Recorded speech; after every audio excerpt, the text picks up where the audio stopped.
Welcome to folks joining our Birds Caribbean and Virginia Tech webinar on human disturbance to shorebirds in the Caribbean. We're going to give people a minute or two because there's still a lot of activity coming through the waiting room, and then we will get started. In the meanwhile, while we're doing that, I just wanted to mention one thing. Sammy, if you could advance to the next slide. You can go ahead and choose which language you'd like to have for today's webinar, and you can select English or Spanish under the interpretation button.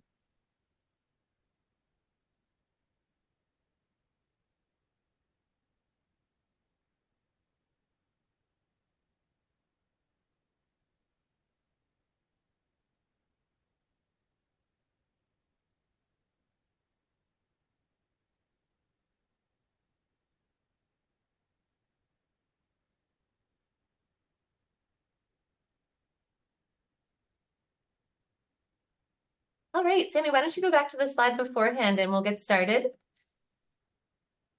Hi, everyone. I am Ashley Dare. I'm an associate professor in the Human Dimensions of Conservation in the Department of Fish and Wildlife Conservation at Virginia Tech. I'm thrilled to be sharing this presentation today with colleagues from Birds Caribbean and colleagues from Virginia Tech. We have been working together on human disturbance to shorebirds in the Caribbean for about the last year, and it's great to be able to share the insights from that and also share an important resource of community-based social marketing with you all. As Letha mentioned in the chat, please feel free to introduce yourself and where you are coming from. And we will all, as we take turns presenting, introduce ourselves as well. So I will leave it to the rest of my team to introduce themselves when they take a turn speaking. All right, Sammy, you can advance the slides. So we are fortunate today to have Spanish translation available. So you can choose which language you would like to have today's presentation in, English or Spanish, and select the Spanish button if that is your preference. Okay, so let's go through what we're going to focus on today. First, we're going to talk broadly about why focus on human disturbance in the Atlantic Flyway. We're all affiliated with the Atlantic Flyway Shorebird Initiative, and that has been a focus of that initiative for a while. Then we're going to talk about what we know about disturbance and its management in the Caribbean. And some of that comes from what was already known by Birds Caribbean and from the other literature that exists related to disturbance, and then also to the work of Carolyn Comer and a survey that she shared with Caribbean Waterbird Census monitors. And I'm sure some of you took that survey, so thank you very much for your time. And then finally, we're going to talk about community-based social marketing, an approach to addressing behavior change issues, especially in environmental contexts. And Damaris will be sharing that part of the presentation, and we'll also be sharing links from a variety of resources that we have available to you based on work that we've done in the US and Canada, as well as some recent work that we've done in the Caribbean. So that's the plan for today. We're hoping that that will take around an hour or so, maybe a little bit less, so that we'll have plenty of time for conversation and questions. If you have questions as we go through the conversation or the presentation, feel free to put them in the chat. Probably most of those we will hold until the end unless one of the presenters sees something that they can quickly respond to. But you're welcome to ask them at any point in the chat pod. We'll also provide an opportunity for anyone who wants to verbalize their questions at the end as well.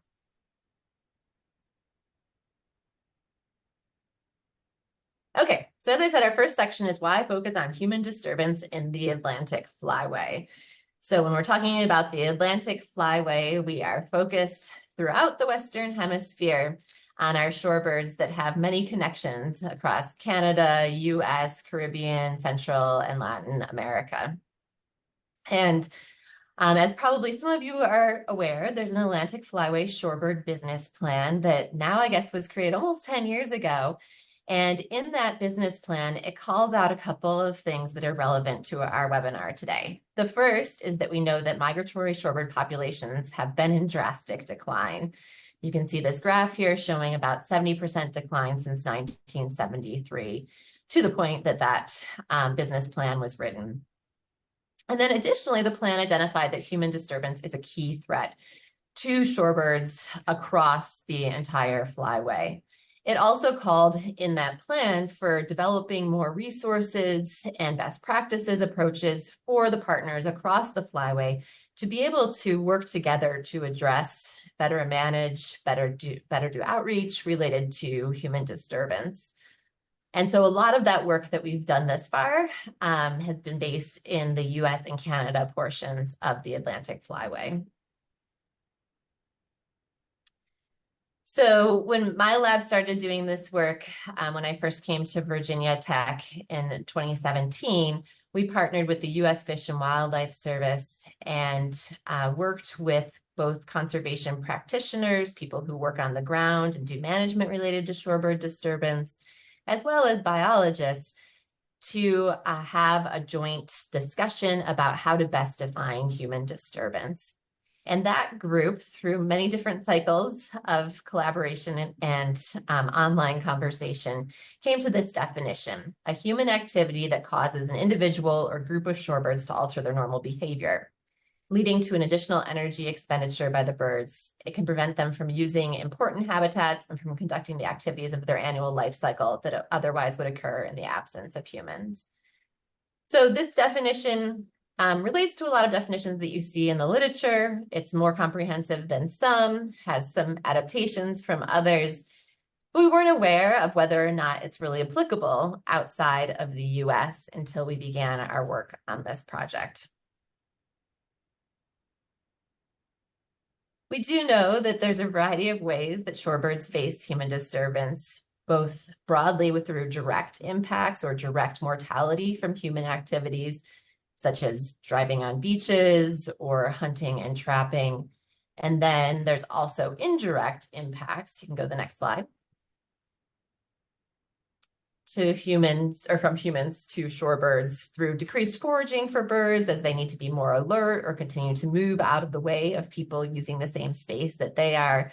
Initiated flight response, again, expending extra energy, and reduced nesting success from disturbance to their nests, or from them flushing and then having predators come in and predate on their nests or nestlings. So within the US, we've worked for several different years on projects to better understand both the biological and social aspects of human disturbance. A variety of resources are available. Sammy's putting these links into the chats of research presentations from the US and Canada portions about the social aspects of human disturbance, such as what land managers think about the issues, about dog walking, about what we found biologically in terms of beach walking and dog disturbance. But again, we realize that the social ecological context is different. And through conversations with partners in the Caribbean and through conversations with Birds Caribbean, we've been interested in how we could continue to partner, but bring in partners who have more experience in the Caribbean and understand how some of these resources could be valuable, or the extent to which they're valuable, and maybe they aren't actually appropriate for the Caribbean and there needs to be other resources created. So with that, I'm going to turn things over to Alex, who's going to share a little bit from her perspective about disturbance in the Caribbean. Thanks, Ashley. So in case people don't know me, I'm Alex Sansom. I'm the Waterbird Program Manager for Birds Caribbean. And as Ashley said, as part of this project, both her research group and Birds Caribbean wanted to maybe understand a bit more about how human disturbance affects shorebirds in the Caribbean, and also understand how some of the resources that Ashley's team have already made may or may not be applicable to the Caribbean, and how they might need to be modified to make them applicable. So we could move on to the next slide. Thanks. So in the Caribbean, there are already activities being done by our partners and conservationists that target human disturbance and our efforts to kind of minimize the impacts of disturbance on shorebirds in the region. So this includes outreach and education programs, and the photograph in this slide is a great example on Montserrat, where our partner Azure May White did a big outreach program, not just about disturbance to shorebirds, but about just letting people know that there were even shorebirds using the island, and raising awareness about how people need to be good hosts to these birds as they pass through the island. And then there are other ways that human disturbance is managed in the Caribbean already, such as having protected areas, and in some places trying to limit some of the activities people are doing that might disturb shorebirds. So can we move to the next slide? But there are big challenges in the Caribbean, not just understanding how humans affect shorebirds, but also just getting a really good understanding of where all the shorebirds are. So the Caribbean is very geographically diverse. It's also very culturally diverse. And there's lots of different institutions on different islands. Some of the shorebird areas in the Caribbean are really difficult to get to. They're quite inaccessible. So it's hard to even understand how they're being used. And then to understand how humans affect shorebirds, we do have our Caribbean waterbird census monitors fill in site description forms where they highlight threats to shorebirds. But I think there's definitely a need in the Caribbean to have a bigger picture of what's going on across the islands to capture some of this diversity.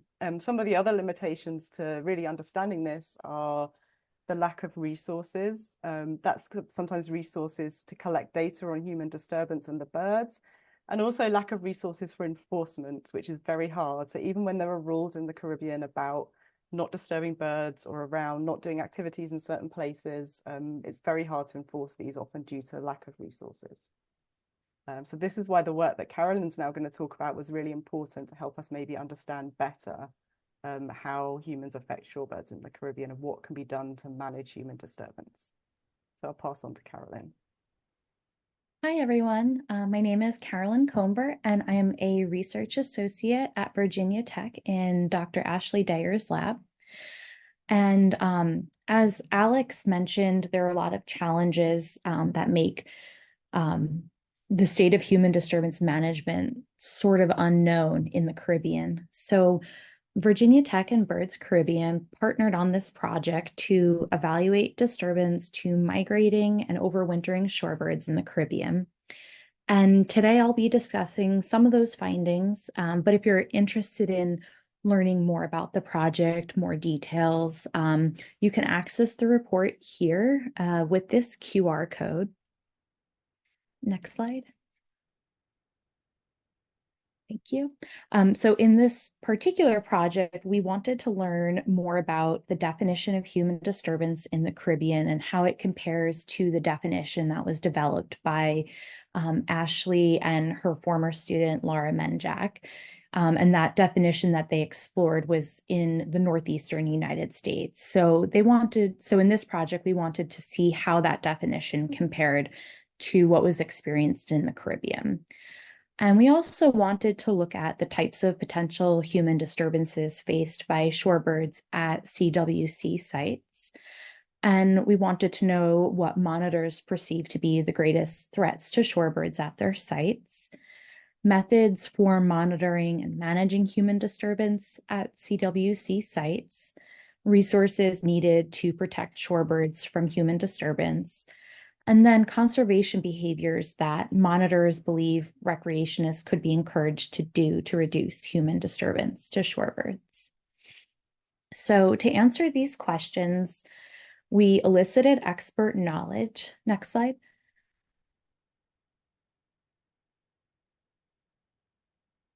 I think we might have skipped a slide. Sammy, do you mind going back just one? Yep, there we go. Sorry. So to answer these questions, we elicited expert knowledge from Caribbean waterbird census monitors.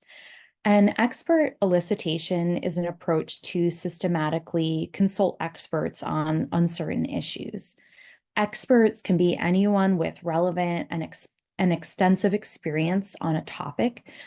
And because CWC monitors make regular visits to Caribbean wetlands, we considered them to have expert knowledge about the threats faced by shorebirds at CWC sites.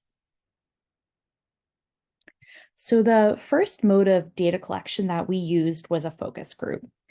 And a focus group is a meeting where a group of individuals with common characteristics are brought together to discuss their opinions on a particular topic. To assemble participants for a focus group, Birds Caribbean developed a list of individuals to recruit based on their knowledge and experience of wetlands and shorebirds, their level of involvement in CWC surveys, and their knowledge of disturbance. So of the 15 individuals we emailed, 9 were able to participate in the meeting. And the meeting took place virtually using Zoom, and we audio recorded that. And it was about 90 minutes, and it was facilitated by Virginia Tech and Birds Caribbean project investigators who used pre-written scripts with specific questions. The meeting was conducted in English with closed captions in Spanish. And after the meeting, we downloaded the audio transcript and qualitatively analyzed it using a software called Deduce. So looking at the focus group results, we found that CWC monitors felt that the definition of human disturbance developed by Menjak and Dyer was an accurate representation of human disturbance in the Caribbean. And there wasn't really any disagreement with the definition. But when we asked if there was anything to add or remove, CWC monitors did note that using the terms anthropogenic and human-induced might be more inclusive of all the human-induced disturbance types faced in the Caribbean. And this idea was captured by one monitor who said, "I feel like as long as we have some sort of cover-all for things that humans are causing, maybe indirectly. So it's not the actual people, it's things like feral dogs or introduced things. Because it's not just dogs. I think it's cats and other things, and introduced predators and litter. You know, all the things that humans might do to impact the wetland system. So as long as that's clear in the definition, that it's not just humans directly, I think that's a good cover-all." So based on the focus group feedback, we revised the definition by Menjak and Dyer by adding the term anthropogenic and human-induced. So the revised definition for the Caribbean reads as follows. Human disturbance of shorebirds is an anthropogenic, human-induced, or human activity that causes an individual or group of shorebirds to alter their normal behavior, leading to an additional energy expenditure by the birds. It disrupts or prevents shorebirds from effectively using important habitats and from conducting the activities of their annual cycle that would occur in the absence of humans. Productivity and survival rates may also be reduced. So the focus group discussion also revealed several other key themes about managing human disturbance in the Caribbean. For example, environmental law enforcement capacity is limited in the Caribbean, but education and outreach campaigns could be a promising approach for changing behavior in the absence of law enforcement. And although education could be a route for changing behavior, underlying constraints related to poverty were mentioned as drivers for some potential human disturbances. But despite the many economic challenges associated with reducing human disturbance, monitors felt that continuing to engage local communities and include them in conservation initiatives at the local level would be the best approach for reducing disturbance to shorebirds. So one monitor explained this by saying there are many problems, but what we are working on and would like to continue working on is to link more communities, more people from the communities that live there. So from the focus group results, we created a survey to administer to a larger group of CWC monitors. And our Birds Caribbean co-authors created a list of individuals who were eligible to take the survey based on their experience as a CWC monitor, the number of visits to CWC sites, and the recency of visits. So after the list was completed, there were about 250 CWC monitors who were eligible to take the survey. We recruited the CWC monitors via email and provided them with a link to take the survey online in either English, Spanish, or French. And then we administered the survey from June to July in 2023. So the survey questions were primarily close-ended, consisting of a 5-point Likert scale and check all that apply items. But monitors did also have the option to enter text in open-ended questions and in questions that had other listed as a response option. And once the survey was closed, we analyzed the data for descriptive statistics using a software called SPSS. So out of the 250 individuals who were eligible to take the survey, we had 69 valid responses for the analysis, making our response rate 31%. CWC monitors who took the survey represented the islands and countries shown here in purple. So you can see nearly all of the Caribbean islands and countries were represented in the survey. And after analyzing the survey results, we found some really interesting things, mainly that human disturbance was the greatest perceived threat that monitors perceived for their sites. And we also asked CWC monitors about 22 potential disturbance activities that were adapted from Menjack and Dyer's list of top disturbances to migrating shorebirds in the northeastern United States. And we found that from that list, dogs, dumping, and wildlife observations were the top 3 legal or illegal potential human disturbances present at CWC sites. And we also wanted to understand how CWC monitors restricted these disturbances. So we asked participants if they use full or partial closures at some point during the year. And from the responses, we found that 75% of CWC monitors do not have completely or partially closed areas. I think, Sammy, maybe could you just go back or go to the next slide, actually? Yeah, sorry. So you can see here, 75% of the monitors do not have completely or partially closed areas for the protection of shorebirds at their sites. And the majority of monitors use informal approaches to record disturbance, such as jotting observations in a field notebook, rather than through formal survey forms. And when we asked about restrictions on human disturbance activities at CWC sites, most monitors reported that there are no restrictions. So next, we asked monitors about their perceptions on public compliance with disturbance activities at their sites.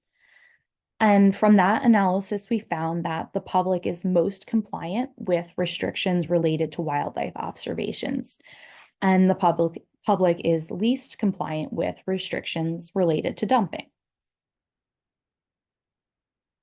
And we also asked about the effectiveness of management techniques for reducing potential disturbances to shorebirds, and found that informational materials, outreach, interpretation, and informal outreach were the most effective approaches for managing disturbance, whereas law enforcement was the least effective.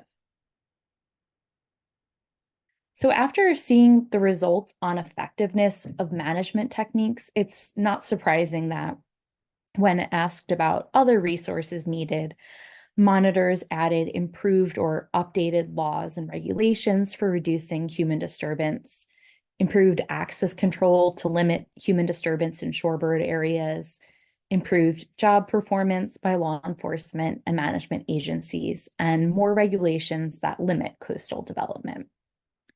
Monitors also noted top resource needs, such as social science information related to managing human disturbance, more biological information on the impacts of human disturbance to shorebirds, and funding for non-personal related items such as equipment, binoculars, fencing and signs, things of that nature. So lastly, we asked CWC monitors about their thoughts on various behaviors that could be promoted at CWC sites in an effort to reduce human disturbance.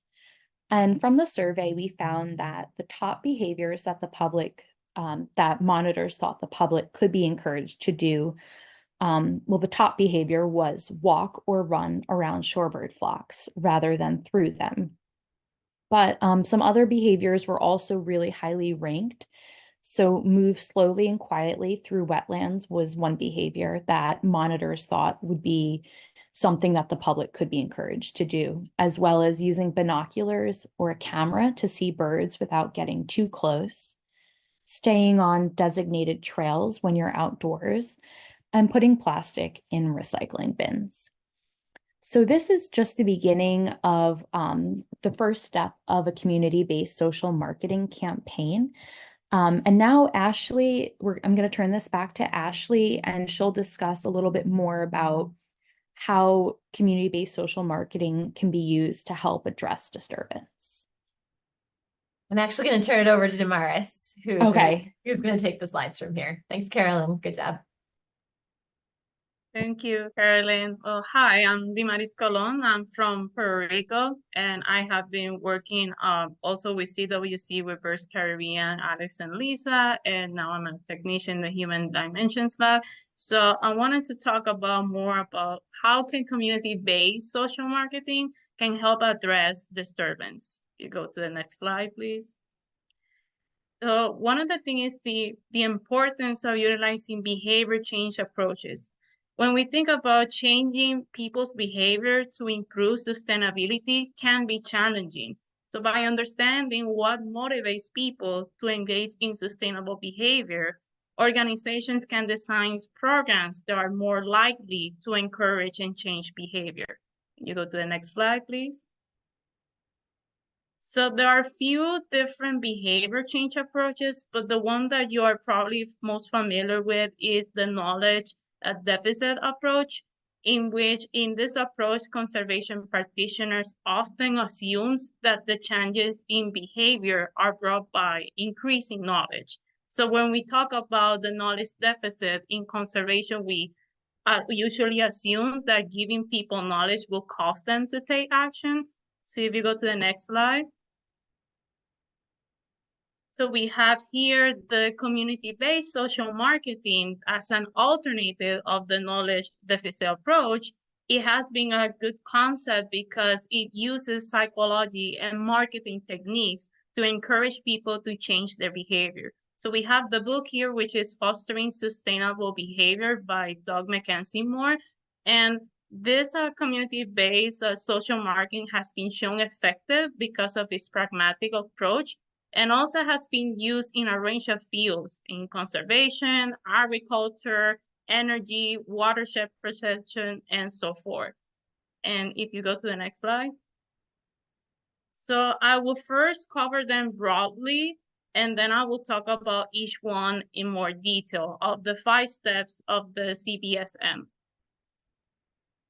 So we have here the 5 steps. The first is to select a behavior to promote, something that is probable, meaning that is realistic and achievable for the target audience to engage in.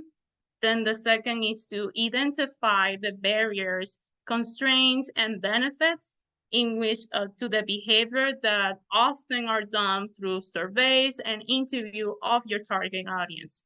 After you're uncovering the benefits, constraints, and barriers to a behavior, then you develop the strategies, which I will talk about as we move forward in the presentation. And after that, you pilot the strategy to identify the lessons learned, areas of improvement, and anecdotal observation of behavior change, and then to evaluate and implement broadly. So the reason we're doing this is to help improve shorebird population, the abundance, while also changing behavior in ways that are suitable and pro-shorebird. So that's why overall, a project goal, but we think it's important to have individual campaign goals. And to help you guide your campaigns and orient yourself with your methods and strategies.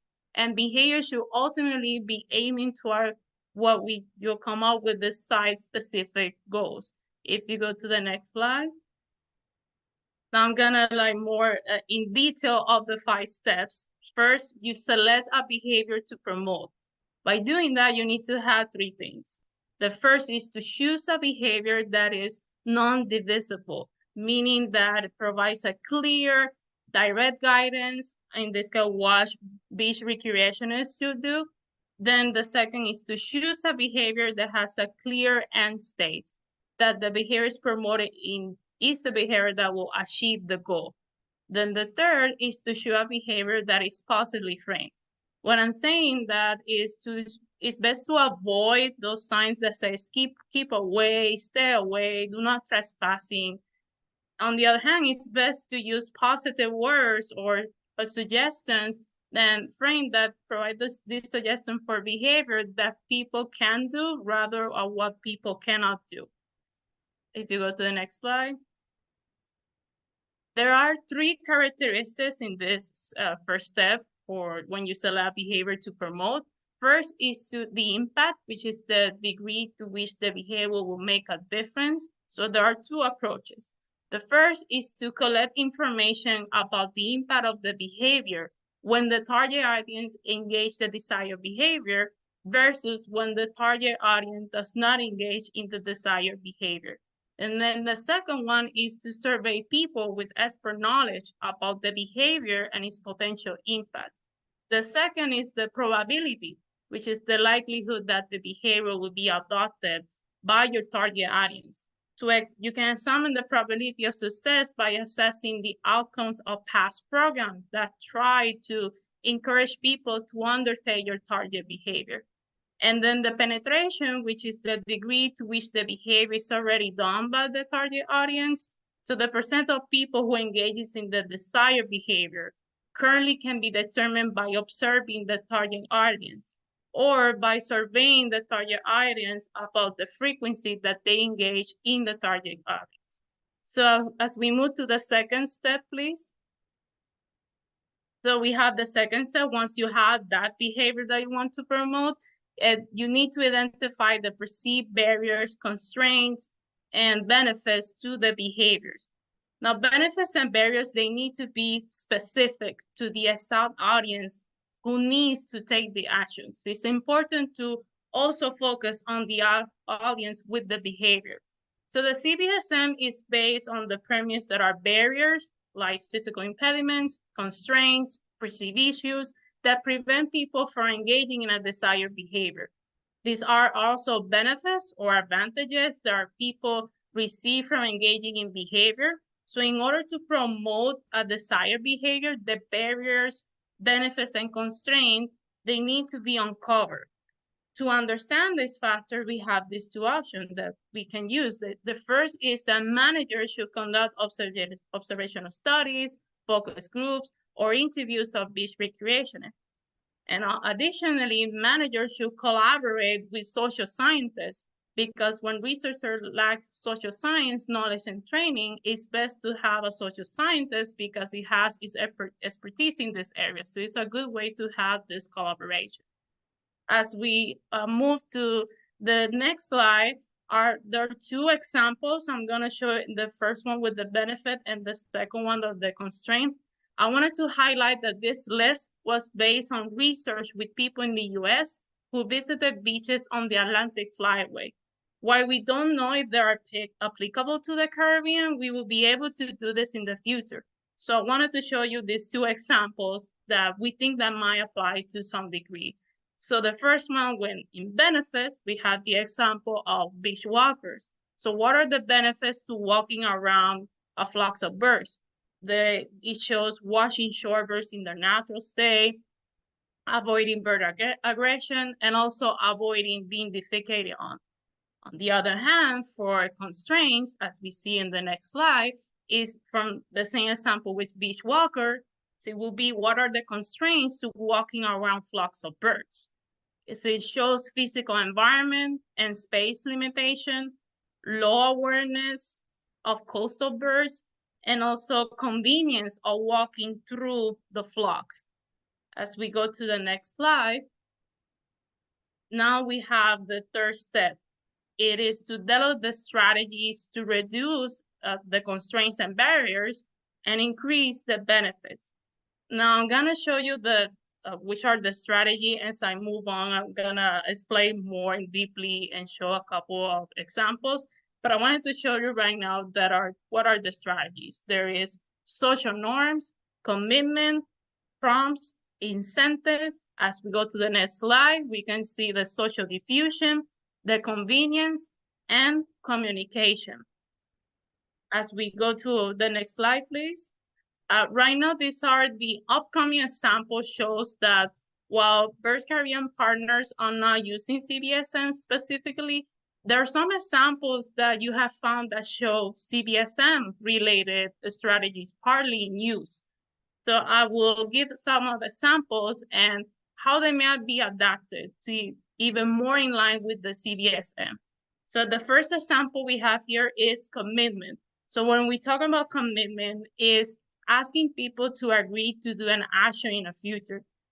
It's a very act of committing to do something that has the ability to change a people's behavior. In one example here of cataloging trash collection, the CWC workshop in Cabo Rojo, to turn this example into a commitment is by people signing up to then regularly catalog trash monthly. So that could be a way that is you're agreeing to do this type of action. As we move to the next slide, it is convenience. So we have convenience is the act of increasing motivation to engage in a behavior by making the desired behavior easy and more appealing.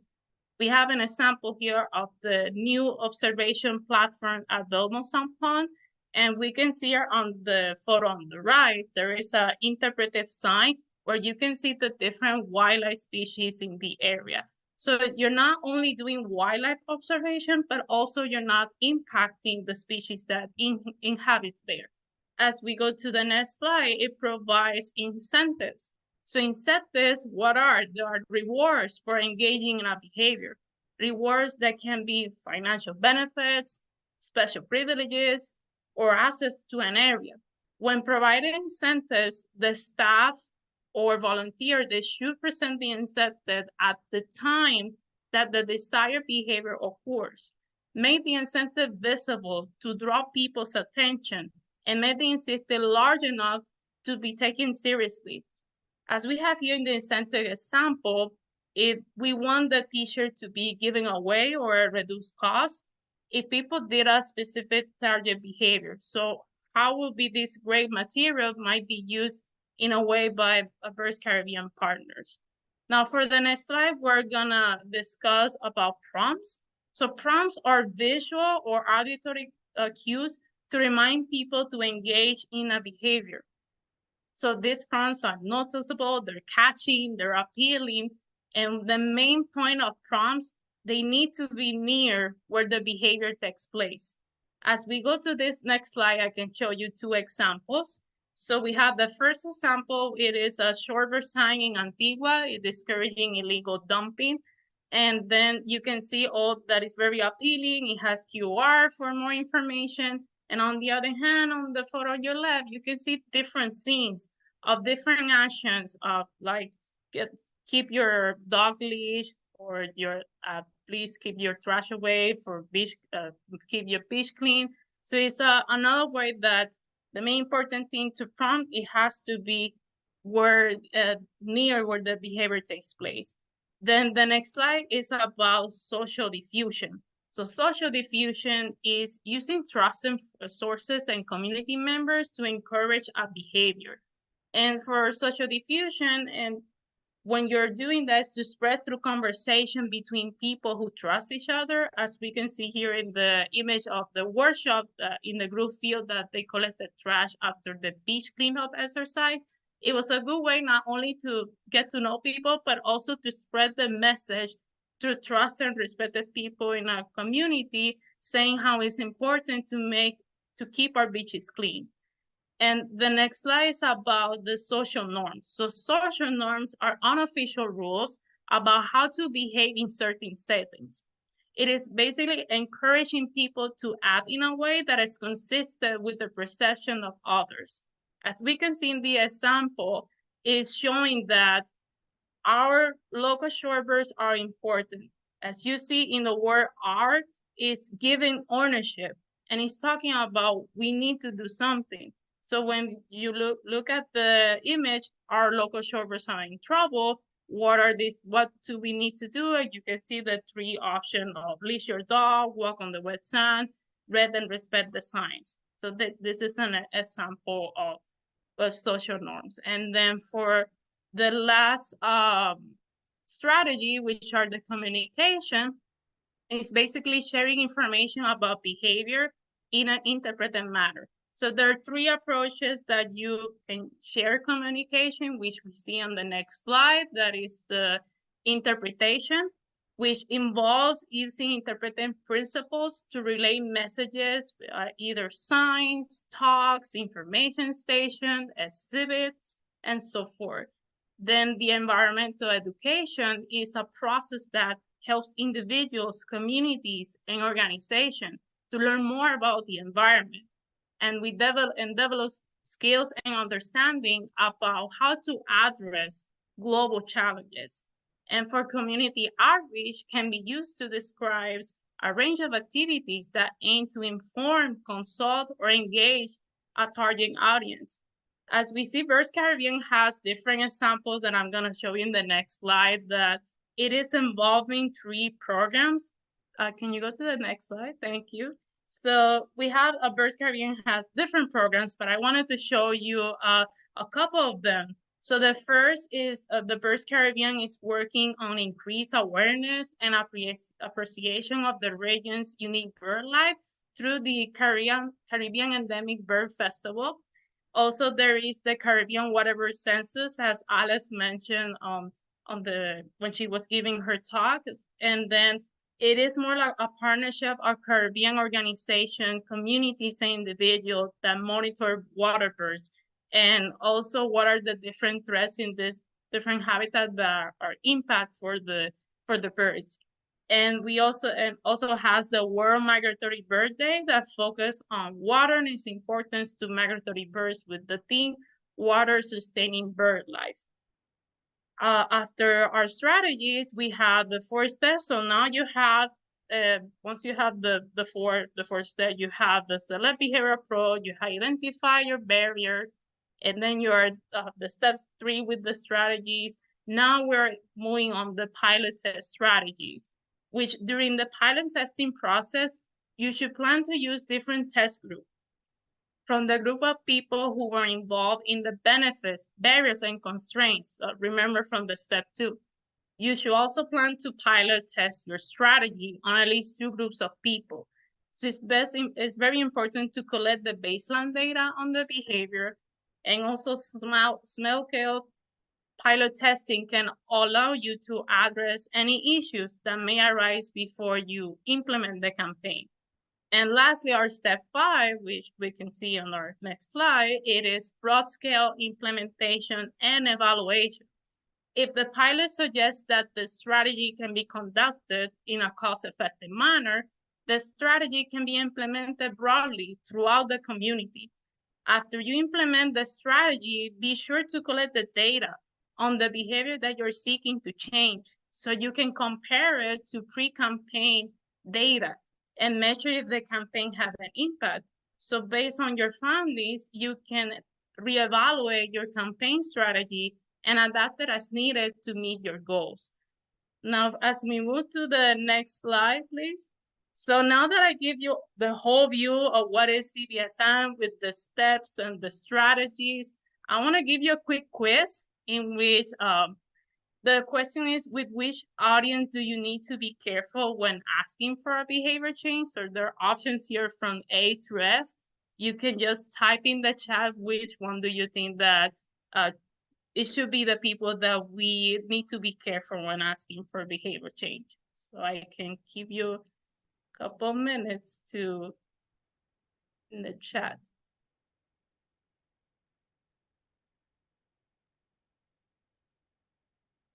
Don't be shy.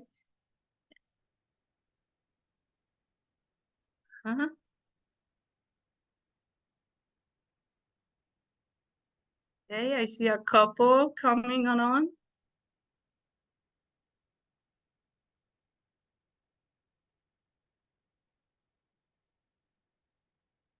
They have a lot of answers here. That's good. Okay, so, okay. Well, thank you so much for everyone that has typed in the chat. Now I'm gonna show you which is the answer. So if you can, is basically the fisherman we need is the one that we need to be avoid to change a behavior because they depend on small scale fisheries for food and livelihood. So when you're talking with the fishermen of saying you can't fish here, you can't fish there, it is something that that we need to consider that it's part of their livelihood, it's part of their job. So it's the group that we need to be careful when asking this type of behavior change. So right now, I'm gonna hand that over to Ashley. All right, thanks so much, Damaris. And good points all that really with any group, you want to use care before you ask for a behavior change and make sure that it's ethical, what you're asking people to do, and that it's not going to impact livelihoods. Certainly, as we developed that quiz, we were thinking that that's most likely an issue with those who rely on fishing for their food or their livelihood. But you're right that any of the groups might be ones that you need to think carefully about. All right, so I've got another quiz for you as we wrap up here, and then it's going to be time for your questions after we share a little bit of resources for you. So when to use and when not to use CBSM again. So here are some potential issues that are tied to human disturbance and human-induced threats to shorebirds. And interested in which one you think is one to avoid using, or which ones of these will it just not be as effective to use community-based social marketing. And I'll give you a clue. We're thinking the answer is probably 2 of them are less effective for CBSM. So again, put some thoughts in the chat and we will have a brief discussion about that too.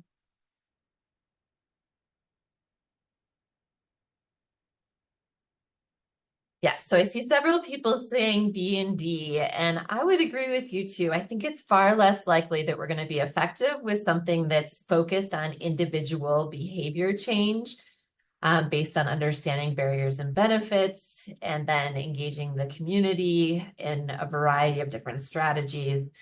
So coastal engineering, probably not likely, as likely to be effective. Coastal development as well.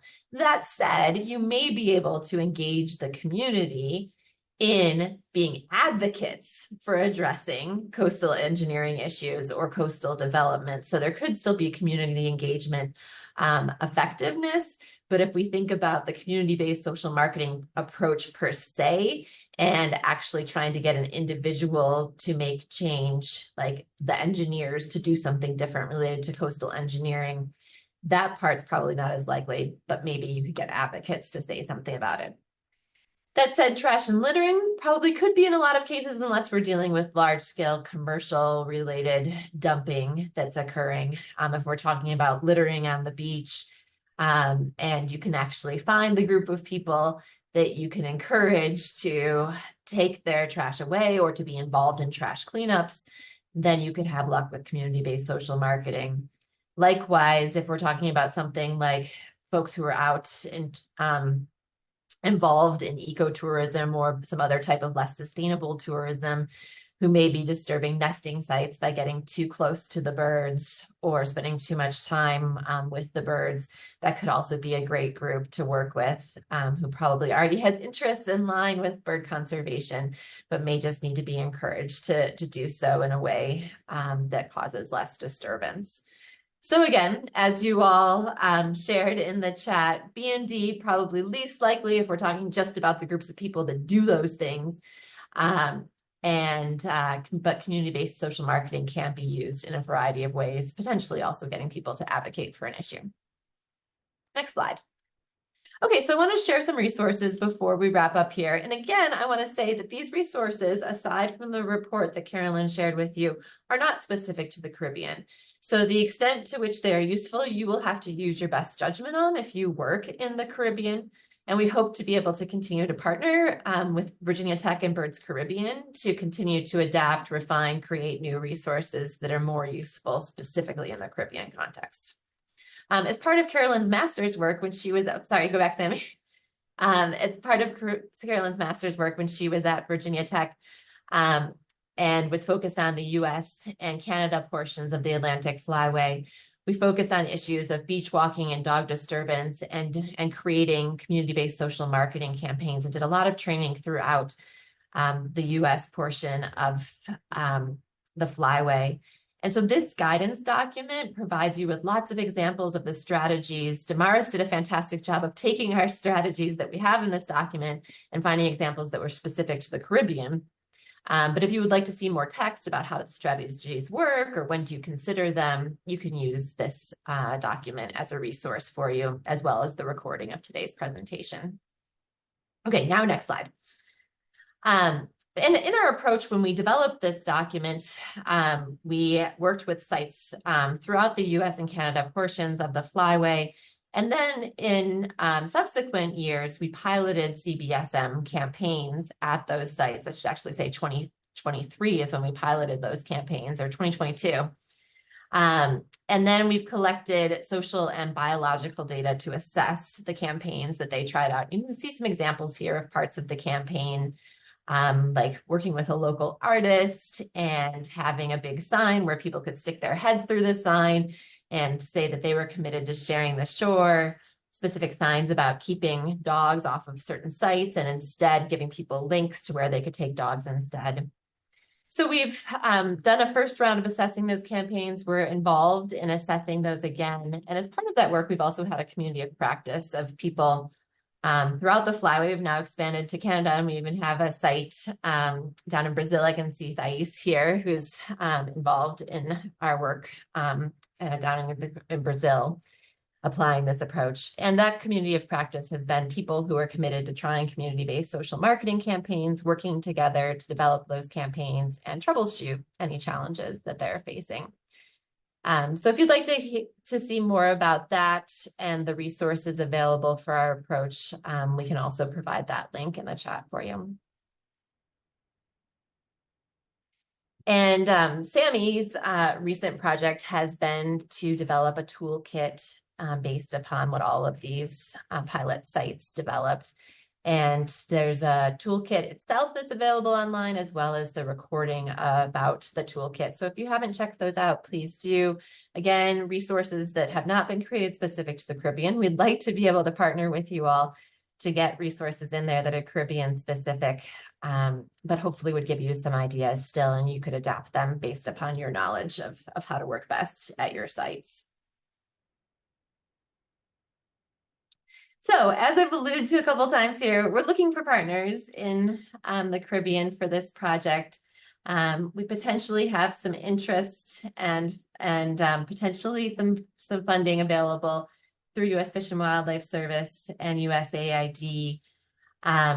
They are interested in us working with them, but there's a lot of restrictions on where USAID funds can be used. So we would need to make sure that in order to provide funding to support our work with you, which I know many of you need for adequate capacity, it would need to be on sites that are not affiliated as territories with the United States, and also not as departments with any European country. The hope is to focus on developing countries that don't already have relationships with developed countries. I recognize that still can be problematic for where the resources are actually needed, and I apologize for that. But that's a constraint that we're dealing with from that funding source.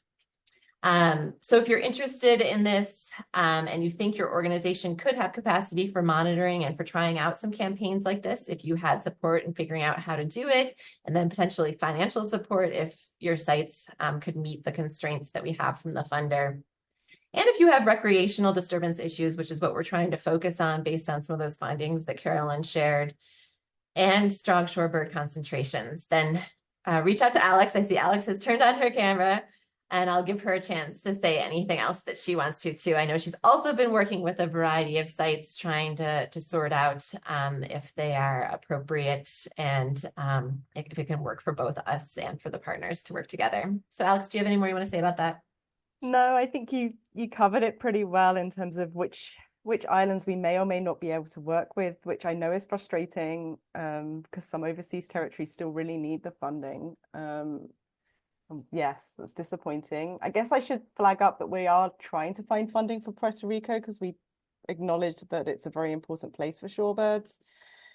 And so that's ongoing and separate to the USAID, and that we're already working with partners in the Dominican Republic. But if you are in the Dominican Republic and you want to find out more, still contact me because we could still talk to you about this. We always need more help with everything. All right, thanks so much, Alex, for adding additional thoughts there. Want to wrap up by thanking first my co-presenters on this, Damaris, Carolyn, Alex, also Sammy for the slides that she provided us from other presentations that she's given, also to Lisa for all of the collaborations throughout the report that we shared with you and also the development of this presentation. And then also to all of you who were involved in either the focus group or the survey. Of course, your thoughts are what has provided the foundation for this work. So thank you for sharing those. I'd also like to thank greatly Environment and Climate Change Canada for supporting our work both on the report, but then also as we continue to build partnerships for sites, to work with sites in the Caribbean, and also to have Damaris involved in developing this training for you. And then continued ongoing support from Deb Reynolds from U.S. Fish and Wildlife Service on all our community-based social marketing campaigns. And then finally, we'd like to thank our Spanish translator as well for making sure that this presentation was accessible to those who preferred to listen to it in Spanish. So with that, we'll take any questions. We have about 15 minutes if people are able to stay till 4:15 Eastern. And all of the presenters, as I'm sure, as well as Lisa, are willing to take any questions that you might have. So you can either raise your hand or you can put them in the chat.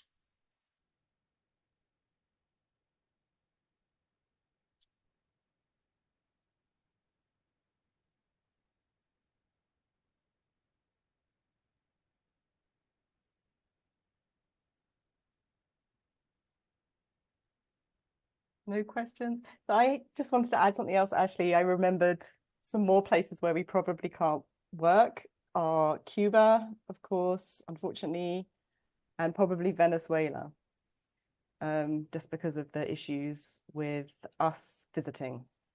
I think that was the issue in Venezuela, right? Yes, yes, there can be constraints for us being able to do any work there. Yeah, sorry to add more places that we can't work.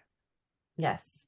Alex and Lisa, I see that there's a question in the chat asking about focus of any work in Jamaica.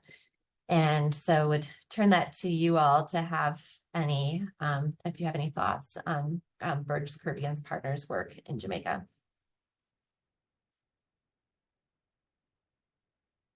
So I could start to say at least that we have ongoing CWC monitoring happening in Jamaica. And so our partners in Jamaica will take part every year in the annual regional census for CWC. Other than that, we don't currently have any specific wetland-based projects in Jamaica. We do have a motor station in Jamaica, right, Lisa? Or there is one, which is another really great tool for helping with shorebird conservation. But if there are people in Jamaica who think there's issues with shorebirds and recreational disturbance, we'd be really interested to hear from you, because we didn't actually get a great response from Jamaica during the survey work that we did. Did you want to add anything, Lisa? Yeah, I'll just add, we have done a lot of work in Jamaica over the years, and we work with various partners, including National Environment Planning Agency, NEPA, and Caribbean Coastal Area Management Foundation and BirdLife Jamaica. Those are several of our main partners. We've also worked with Jamaica Environment Trust, JET, in the past. And so we've worked in Jamaica on a number of different projects: wetlands education, Bird Sleuth Caribbean, the CWC, Caribbean Birding Trail, which is a project to develop sustainable bird tourism that supports livelihoods, Caribbean Endemic Bird Festival, World Migratory Bird Day. So we do work with partners there on various projects. So yeah, do reach out. And I will put in the chat a link to our to sign up for a monthly newsletter. If you're not already receiving our newsletter, please do sign up, because it's chock full of news about all of our activities and activities of our partners. We're constantly writing up articles about the work that our partners are doing. And also, I want to invite you all to join us at our next conference. It's an international conference. Alex, can you get a couple links for us, both for the conference website and then also get the newsletter link? But this is going to be July 18th to the 22nd in Santo Domingo. And we're partnering in with Grupo Aragua, and the conference is going to be in Santo Domingo. And we're going to have a whole symposium all about the Caribbean waterbird census and wetland conservation, and the activities that are ongoing to conserve mangroves, conserve waterbirds, conserve shorebirds. So everybody is invited to attend the conference. It's every 2 years, and it's a really, really amazing gathering.